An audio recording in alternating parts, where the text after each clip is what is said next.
नमस्कार दोस्तों, पुनः स्वागत है मेरी इस कहानी में। आज बात करते हैं अपेक्षा और उपेक्षा की। हमारे जितने ही स्नेहीजन होते हैं, हमारे परिवार के, उनकी कुछ ना कुछ हमारे प्रति अपेक्षाएं होती हैं। इसके साथ ही यदि हम उनकी कोई उपेक्षा कर देते हैं, तो इसका परिणाम हमें विपरीत भोगना पड़ता है।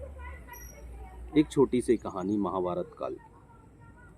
महाभारत आरंभ होने वाला था और इसी बीच में जो अपने दोनों पक्षों से अपने अपने स्नेहीजनों को बुलाया जा रहा था और लोग दूर दूर से इस युद्ध में भाग लेने के लिए आ रहे थे। इसी प्रक्रिया में शल्य, जो कि अर्जुन यानी पांडवों की तरफ से युद्ध करने के लिए आ रहे थे, चूंकि वो पांडवों के मामा थे।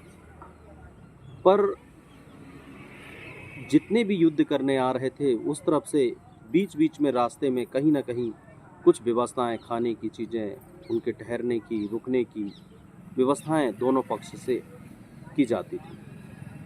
पर शल्य के मामले में ऐसा नहीं था, क्योंकि पांडवों का मानना था वो तो हमारे मामा है और निश्चित रूप से हमारी तरफ से वो इस युद्ध में भाग लेंगे। और जब शल्य अपने रास्ते से चले तो बीच में कई जगह उनको देखा कि बहुत सारी व्यवस्थाएं की गई हैं, खाने पीने की, ठहरने की, रुकने की, और ऐसे व्यवस्थाओं का उपयोग करते हुए शल्य चले और बहुत खुश थे कि पांडवों ने हमारे लिए यह व्यवस्था की है। पर जब उस युद्ध स्थल पर पहुंचे और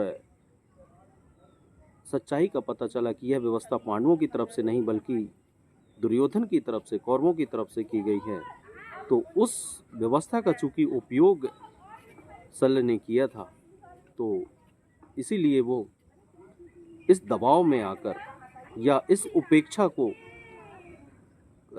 सहन नहीं कर सके और उन्होंने इस युद्ध में, महाभारत में, कौरवों की तरफ से भाग लिया। अर्थात दोस्तों, और ये जो कौरवों की तरफ से भाग लिया गया, इससे एक ना एक चीज़ तो निश्चित हो गई कि यदि हम अपनों की भी कोई उपेक्षा करते हैं, जो हमारे प्रति कुछ उपेक्षा हमसे हो जाती है, तो फिर इसका जो परिणाम है हमें भोगना पड़ता है।